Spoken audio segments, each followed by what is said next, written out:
As of today, I will be living here at Mother Base. Now my real trial begins. Zadornov was paying my room, board, and tuition, but he has since been captured.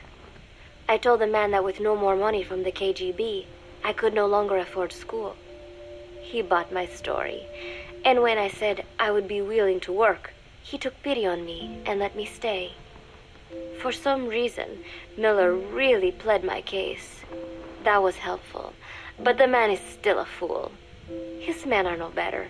They think their training makes them strong, but that kind of strength is nothing in the face of true power.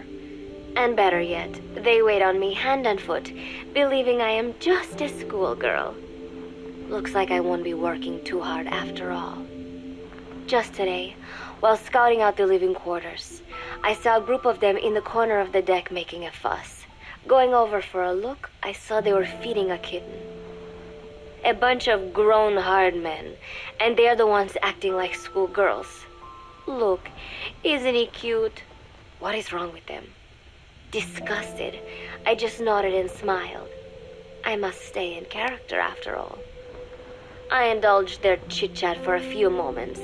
Then one of them asked me to give the thing a name. They had just taken it from its mother. I named it Nuke. I improvised some nonsense about how our compassion for living things can help prevent wars. The men gave me a little fish. I held it out in my palm, and the kitten happily ate it up. What a pathetic, feeble creature. It sickens me. Today, Chico invited me to go fishing with the soldiers. I suppose finding one's own food does have its merit, but I prefer not to be involved in such a degrading task. And their prattling on about fishing being fun is nonsense. I'm not here to find playmates. Nevertheless, distasteful as it was, I went along in order to maintain my cover. Chico thrust a fishing pole into my hands, and we went up onto the deck where several soldiers had gathered. They welcomed us warmly. With so few women aboard Mother Base, I'm treated like a princess. No one suspects I am neither a teenager nor a student. It was nice and sunny, with a gentle breeze and waves. As I cast my line and waited for a bite, the soldiers began to ask me all sorts of questions. As always, I answered according to our predefined scenario, feigning a smile. As I sat there feeding them lies, the fish began to bite, and the soldiers began to focus on their prey. Chico had his bait stolen by a fish, and got so angry that he stood up and nearly fell into the sea. Everybody laughed. It almost made me want to join in too. At some point, I got a bite myself. The instant after I felt that first gentle tug, the fish yanked the line with astonishing strength, and I let out a cry of surprise.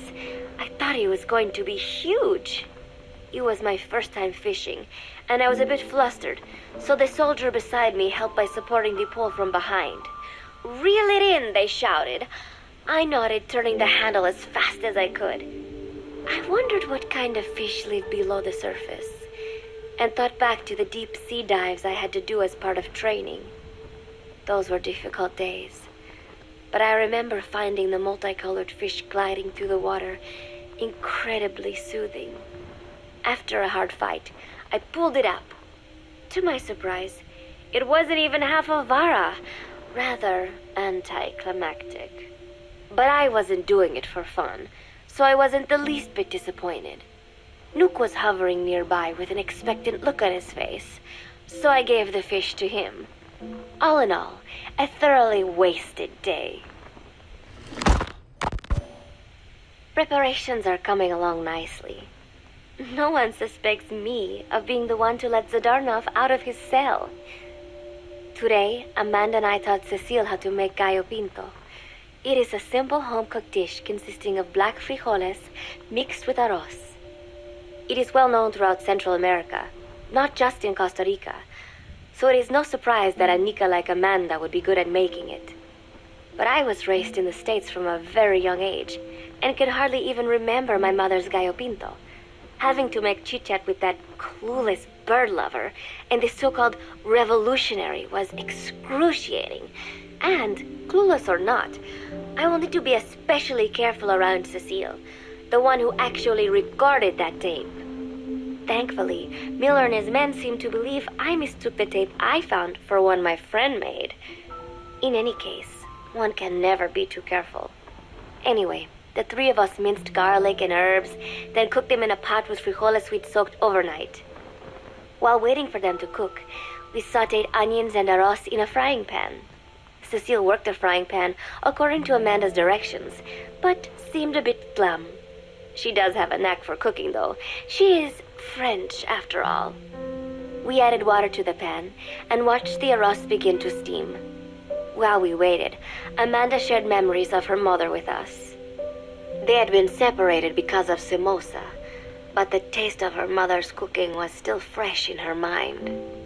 When the frijoles were ready, we drained the water, stir-frying them with the rest of the vegetables. Quite a complicated process for home cooking. Nonetheless, it kept them occupied. The longer we sat and talked, the greater the chance of my arousing their suspicions. With women, it is not enough to just bat your eyelashes and giggle. It takes a lot of effort to divert attention. When the arroz was done cooking, we folded it into the frijoles and added salsa, stirring the mixture as it simmered. At this point, for some reason, the conversation turned to romance. Why does it have to be that way whenever women get together and chat? Cecile fancies herself to be well-versed in such matters, and gave Amanda all sorts of advice. It was harmless enough, until, to my irritation, she began pestering me whether there was anybody I liked. Not right now, I said, trying to dodge the question. But she pressed on. It's Snake, isn't it? I gritted my teeth and played it coy. Maybe. Cecile nodded and giggled. He is pretty sexy, isn't he? What a ditz. It's all I can manage to just survive. The thought of romance has never once crossed my mind. I have no interest in that kind of man. Soon enough, a rich aroma began to fill the room. The Gaia Pinto was ready. New came over and rubbed up against our legs, looking for a handout. Unfortunately, it was not the kind of food a cat would like. We let a few of the soldiers have a bite, and then headed off to the mess hall. The home-cooked flavor we'd achieved was a big hit with the men of MSF. Not that we are trying to impress them or anything. Even I could manage a dish like that. Snake enjoyed it too. Let me make this absolutely clear. I have no interest in that man. Football, or soccer as it is known in the States, is extremely popular here. It has not caught on yet in the US, but it has legions of rabid fans all across Latin America. These fans can get so rowdy that it is commonly believed El Salvador and Honduras went to war in 1969 over scuffles in a soccer match. In reality, tensions between the two countries were already high. The match was merely one of the sparks that set them off. But these people are so passionate about this sport that the story seems plausible. Predictably, many of the soldiers here are fans. They have apparently divided themselves into Costa Rican and Nicaraguan teams and started playing each other. To play, you need a ball and 2 goals. The R&D team built and set up simple goals on the deck. I had absolutely no interest, but Chico insisted that I come and watch. It was not a proper match by any means. The pitch was not even regulation size. But the players and spectators alike got pretty excited. They banged empty cans and shouted cheers through the handmade megaphones. It almost felt like carnival. Huey, the referee, blew a whistle to start the match. The soldiers' training has left them in excellent physical shape, but they lacked the honed skills of professionals and their play was quite rough. Midway through, one of the men collided with another. They started shouting at one another, but Huey stepped in. I thought we had forsaken our countries, become one with the earth, he said, quoting Snake. We are not competing for national pride here, and we are not fighting for the good of any one country. This is not a war. Soccer is a peaceful sport, am I right? The soldiers nodded. They know the pain of war, and they share Snake's vision. Perhaps that is why all this resonates with them. Team Costa Rica was down a man, and somehow I was picked to fill in. Costa Rica had the advantage up until that point. I suppose Huey wanted to keep it balanced. The soldiers agreed with Huey's call. Maybe the Costa Rican players felt an even matchup would be more fun too. I could not be bothered to run at first, but chasing the ball out there in the hot sun, I was soon drenched in sweat. Before long, I found myself actively seeking out the ball, partially out of desperation. I picked up a loose ball deep on the opponent's side of the field. Even though he's Nicaraguan, Chico cheered me on, yelling, "Go for it, shoot!" I launched the ball as hard as I could, only to have it blocked by the keeper. Disappointment only increased my determination. In the end, I didn't score a single goal, and Costa Rica gave up its lead. It was really close, though. We congratulated each other on a good match and sprawled out in the shade on the deck, exhausted. The ocean breeze felt so nice on my sun-soaked body. Nuke came over. It is one of his favorite spots, and stretched out next to me. And together, we watched fluffy white clouds drift lazily across the clear blue sky. It was lovely out today, so I decided to sun myself in a lounge chair up on the deck when Strangelove came up to me. Despite the heat, she was in her usual long sleeves and pants. I waved at her. She looked away and mumbled, "Hello there. Fancy meeting you here." I asked if she needed anything, feeling her eyes creeping up and down my body like she was savoring it. Finally, she swallowed and said, "You have such beautiful skin." Bewildered, I shook my head and said, "No, not at all. I had heard rumors that she was a lesbian, but she couldn't be after me, could she?" She continued to stare and said, "No, it is beautiful, but you must not let yourself get so tanned." And then she took my hand in hers. "What is wrong with a little sun?" I asked, trying to cut the conversation short. But she shook her head violently. "No, you mustn't. A young lady should take better care of her skin." She was acting strangely now, as if aroused.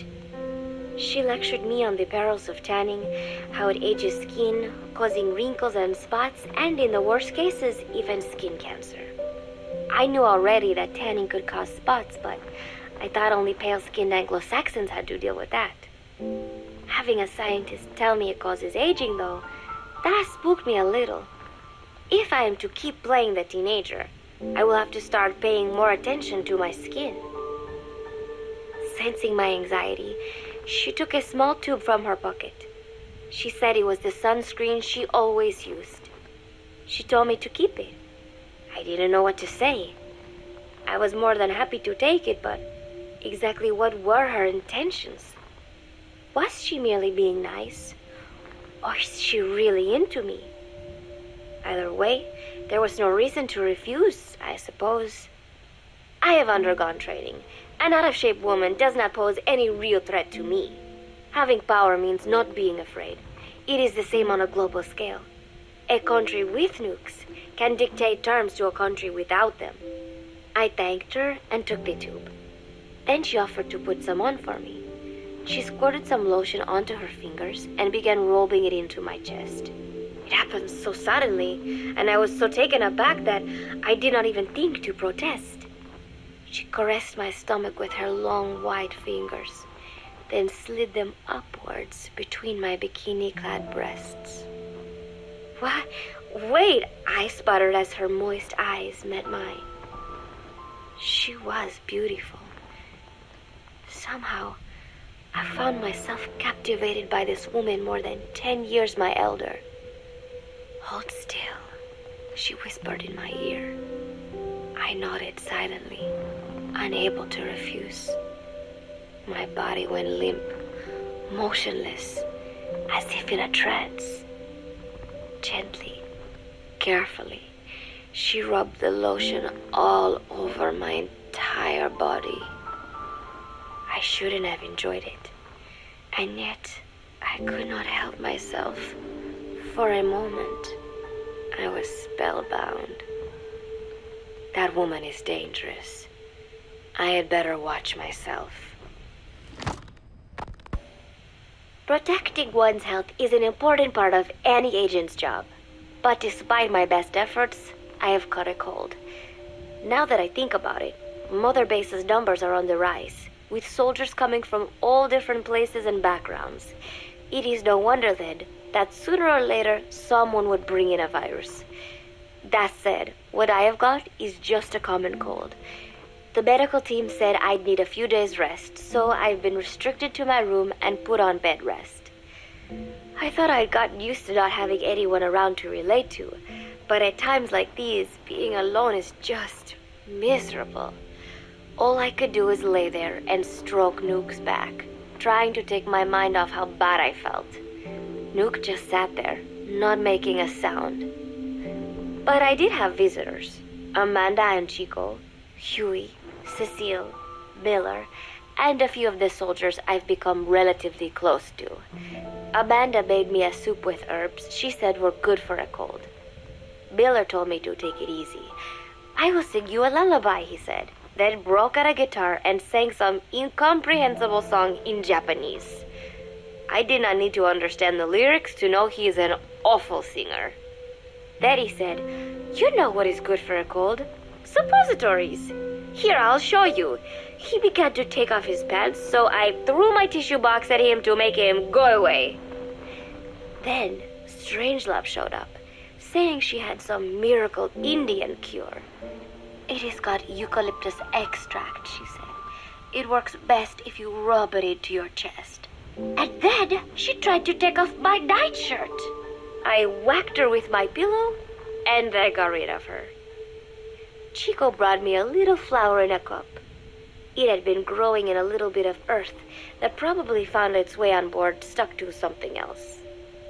"I found this on the deck. Here, you can have it."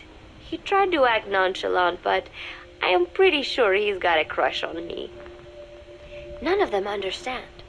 If they thought these little visits would cheer me up, they were wrong. Tonight, Snake himself came to my room.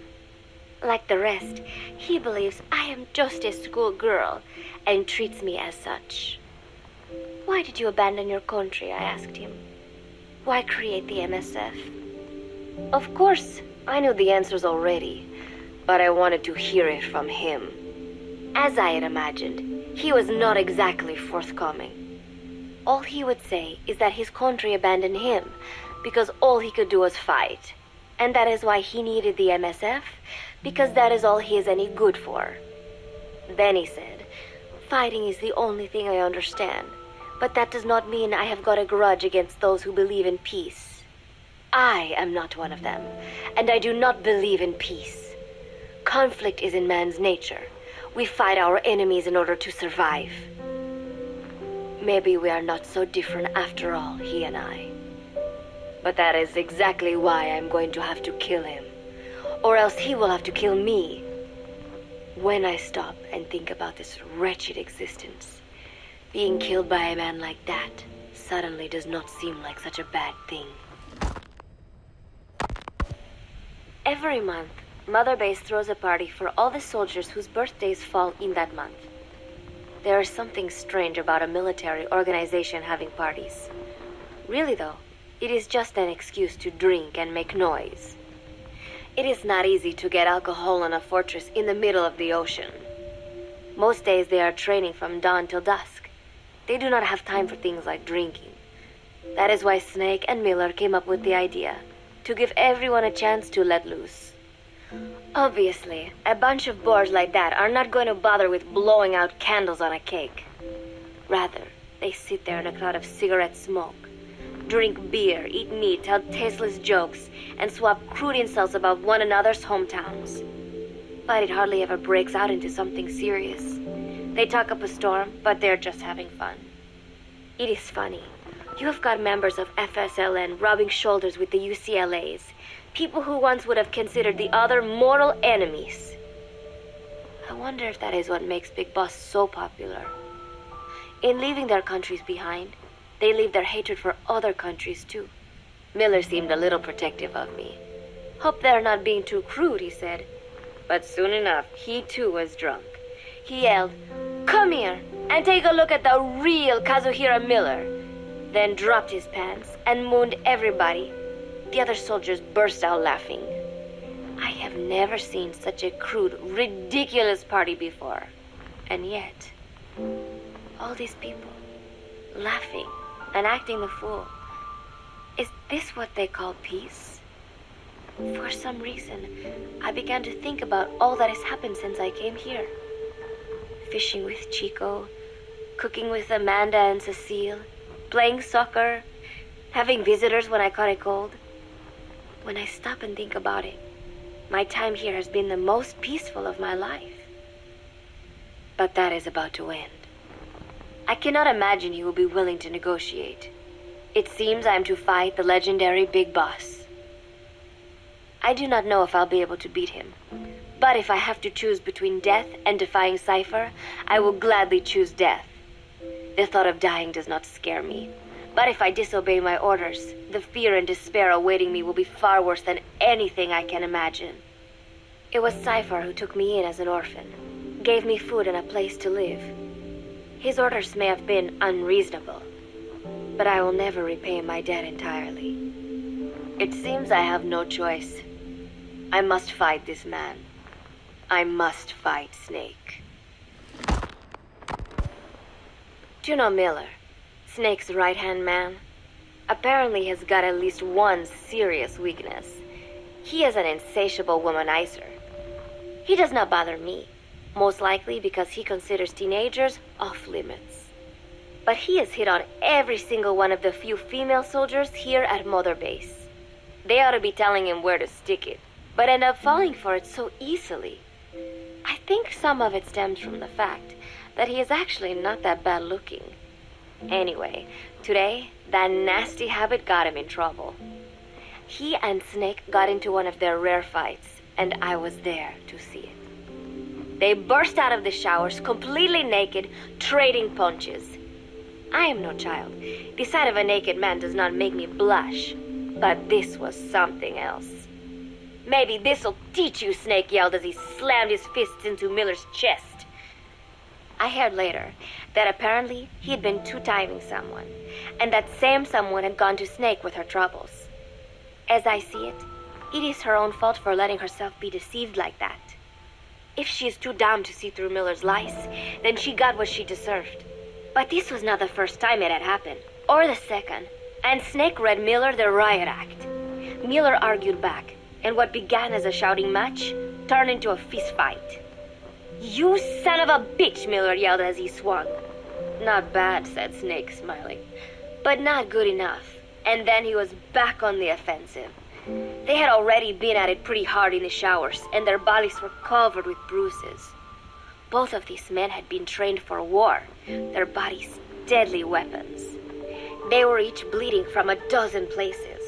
All this from a fist fight. Even so, it was far less gruesome than if they had given it their all. It was obvious that one of them would be dead were they fighting for real. Miller took another swing, yelling, "Try this then!" Snake parried, then responded in kind. But I could tell he was not aiming for anything vital. "You are one tough bastard, boss," Miller muttered. A smile crept across his face as he caught his breath. And then they went right on fighting. Blood and sweat flew off their glistening bodies. It was combat without hatred or hostile intent. I had never seen violence like this before. And yet, it was more than just a friendly tussle. They were utilizing every technique they knew. It was not a sporting match. They were not playing by the rules. How could they keep this up? At last the two men tired themselves out, and the bizarre scene came to an end. They looked at each other's battered bodies, and then burst out laughing, embracing and congratulating each other on a good fight. It all seemed so idiotic. I still cannot fathom such behavior. But somehow, I got the sense that for all his womanizing, Miller really only trusted one person, and that was Snake. There was no way I could ever come between the two of them, and at that thought, I began to feel as if I had lost. All of Mother Base is preparing for a festival. Since Snake and his soldiers spend so much time fighting, they are setting aside one day a year for peace and relaxation. I do not know all the details, but apparently that is what Snake and Miller decided. These soldiers love the idea, of course.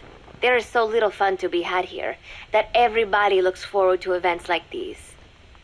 That is all well and good, but somehow I got roped into getting on stage. Come on, we even both have peace in our names, said Miller. And Zadarnov, that old Ruski's name, has something to do with peace too, right? Hey, as long as we're having a day of peace, we ought to get an act together. The Three-Piece Band. I thought he was joking. He then proceeded to share his idea without bothering to check with me. And now, I am slated to sing. Apparently, he had heard me on the deck one day, and since then he's wanted to form a band. Everybody's looking forward to it, so there is no way for me to back out now. I've never done anything like this, but it does feel kind of nice to know that people are looking forward to it. I mean, it cannot be any worse than Miller's singing, but modifications to Zeke are already finalized, and I must complete my mission. Betray Cypher now, and I will face a fate far worse than death. Still, there's no need to put things in motion just yet. What difference would it make to just wait a little while longer? A whole day of peace. The mission can wait until after that. Can it not? I know I am only delaying the inevitable. When the day comes, one of us will have to die. Snake or me. But still, if I could just come up with some way to stall Cypher, at least until our day of peace. When did I start having thoughts like this? My cover is blown. They know nothing of Cypher or my true objective, but they know I am a spy. There is no more time left. I must act now. I must complete my mission. How did it come to this? All I wanted was 3 more days. Just 3. Miller's already finished writing the song. It is called Love Deterrent. It is about a girl who cannot express her true feelings. I've been practicing. I am no pro, but I was pretty sure I would do a decent job. And now this. Cypher found out that Zeke was complete. He must have someone inside Mother Base besides me, spinning his tightly wound web of control, leaving no room for individual will. Typical.